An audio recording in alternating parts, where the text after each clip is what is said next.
Sebagai wong deso, anak kampung yang dibesarkan tradisi beragama NU, maka beda pendapat dengan kiai atau ustadz itu biasa. Debat saling ledek, garger-garger, celetukan segar itu biasa. Pak de saya, mbah saya almarhum, dulu hanya kiai kampung yang sering diundang ceramah kecil-kecilan, sering menjadi lawan tanding keisengan saya sejak kecil hingga remaja. Dididik boleh mengkritik selama ada solusi atau ada dalil yang dipelajari dari buku-buku referensi yang kita punya tafsir berbeda, bebas didiskusikan. Dan no hard feeling, gak ada yang tersinggung. Dan gak ada juga rasa saya merasa lebih tua, saya merasa berilmu, ditantang anak kecil, kurang ajar, dan lain sebagainya. Gak ada masalah. Bahkan ada klaim seorang Habib yang mengaku turunan Nabi, sahabat Pak de saya. Zaman saya kecil di tahun 70-an, saya berani tanya tuh, ngitungnya piye kamu turunan Nabi? Itu pun bebas-bebas aja dan hanya menjadi pencair suasana. Makanya buku-buku Ibnu Battuta, Ibnu Arabi, Ihya Ulumuddinnya Imam Ghazali yang bergeletakan di rumah sejak remaja jadi makanan saya dan jadi bahan diskusi dengan lampu sentir ba'da isya hampir setiap malam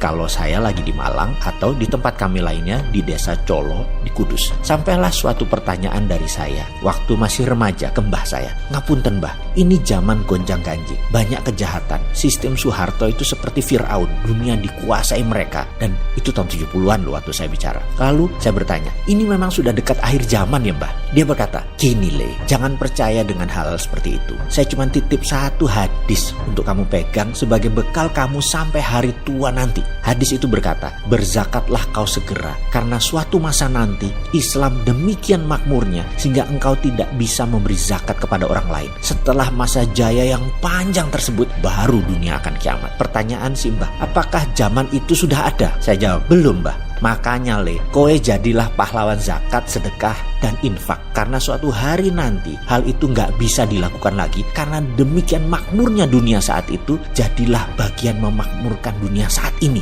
Ini alasan yang menjadi platform berpikir bawah sadar saya membangun Rumah Yatim Indonesia 24 tahun yang lalu. Dan saya baru sadari di kemudian hari tentang pemikiran tersebut. Saya walaupun kecil-kecilan ingin menjadi pahlawan zakat, infak, dan sodakoh. Inilah yang juga mendasari lahirnya digital currency Sironium 2 tahun yang lalu. Di bawah sadar saya terus menggelora bahwa dunia akan makmur, sangat makmur, hingga harus ada sistem yang kuat untuk menjadi patokan terhadap mata uang. Gak bisa dolar yang berbasis angin yang sejak tahun 71 bulan Agustus hari Amerika menyatakan dolar tidak diprint pakai underlying emas lagi, dan tidak ada satupun dunia ini yang men-challenge pernyataan tersebut. Bahkan saking saktinya semua dosen ilmu ekonomi, para ekonom dunia, bahkan pejabat negara menganggap dolar adalah mata uang dunia yang wajib dimiliki sebelum kita memprint uang atau mengedarkan mata uang di negara sendiri. Lah geblek pemahaman seperti itu. Kalau kalian mempercayai cetak uang akan inflasi karena tidak ada dolar,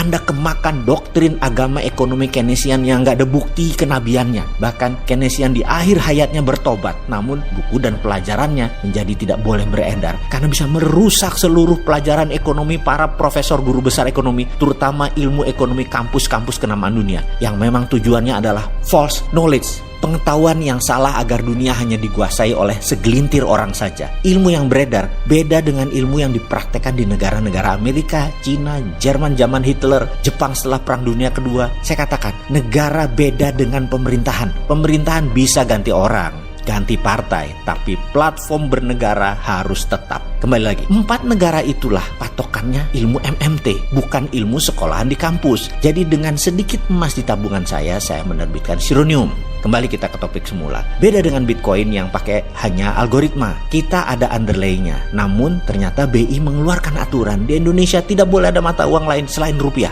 Maka Sironium dinyatakan bukan uang dan tidak berlaku. Saya pun bertanya kepada pejabat kala itu, kenapa Bitcoin boleh beredar dan 1 tahun transaksinya hampir 1 triliun lagi di Indonesia? Mending Sironium boleh dimainkan juga supaya uangnya tidak lari ke negara orang. Apa jawabnya? Bitcoin bukan mata uang Indonesia, dia punya asing. Sebenarnya tidak boleh, tapi dunia kan sudah digital, kami bisa apa? Mereka masuk juga. Otak saya bingung jadinya dengan jawaban seperti itu. Lalu saya tanya, kalau saya buat perusahaan di Malta, Italia, lalu saya akuisisi PT Sironium Indonesia sehingga Sironium menjadi global company dan produknya menjadi global produk, bisakah beredar di Indonesia? Yang dijawab, wah Anda nggak nasionalis namanya. Negara dapat pajak dari mana? Puer, otak saya koslet. Ini pejabat maunya apa ya? Buat di Indonesia nggak boleh, buat di luar juga nggak boleh gitu ya? Ya udahlah. Wes salah. Intinya adalah kita bisnis nggak boleh ada matinya. Buat perusahaan di Malta, akuisisi Sironium selesai. Benar, bisnis selesai secara teknis. Namun jiwa NKRI ini masih bergolak. Akhirnya 6 bulan yang lalu saya tarik jaminan emas tadi. Saya cetak ada yang 1 gram, 5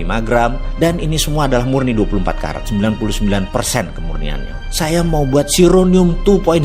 Saya mau bertransformasi. Nama baru, aturan main baru, ijab kabulnya jual beli. Sehingga simple dan jelas. Ilustrasinya begini. Anda misalnya membeli 5 gram emas. Katakan harga 1 gram emas 1 juta rupiah. Anda store 5 juta. Emas Anda tadi Anda simpan. Betul ya? Lalu suatu hari kalau Anda butuh uang, Anda jual. Uang tersebut Anda buat belanja. Nah, kita punya aplikasi solusi untuk itu. Emas tadi titipkan di aplikasi. Maka di balance sheet Anda tadi 5 juta. Minus selisih jual beli kita. Kurang lebih ya. Katakan 4.980.000. Anda punya kartu debit dan ATM. Anda belanja di semua GPN, gerbang pembayaran nasional, juga bisa tarik tunai di semua ATM. Misalnya Anda belanja 1 juta, maka balance Anda kemudian jadi 3.980.000-an. Gramasi emasnya dari 5 gram turun jadi 4 gram. Kalau harga emas naik, katakanlah 1 gram menjadi 1,1 juta. Uang Anda naik lagi jadi 4.345.000 kira-kira. Jadi rupiah Anda saat ini kan dijaminkan pakai dolar yang selalu floating turun naik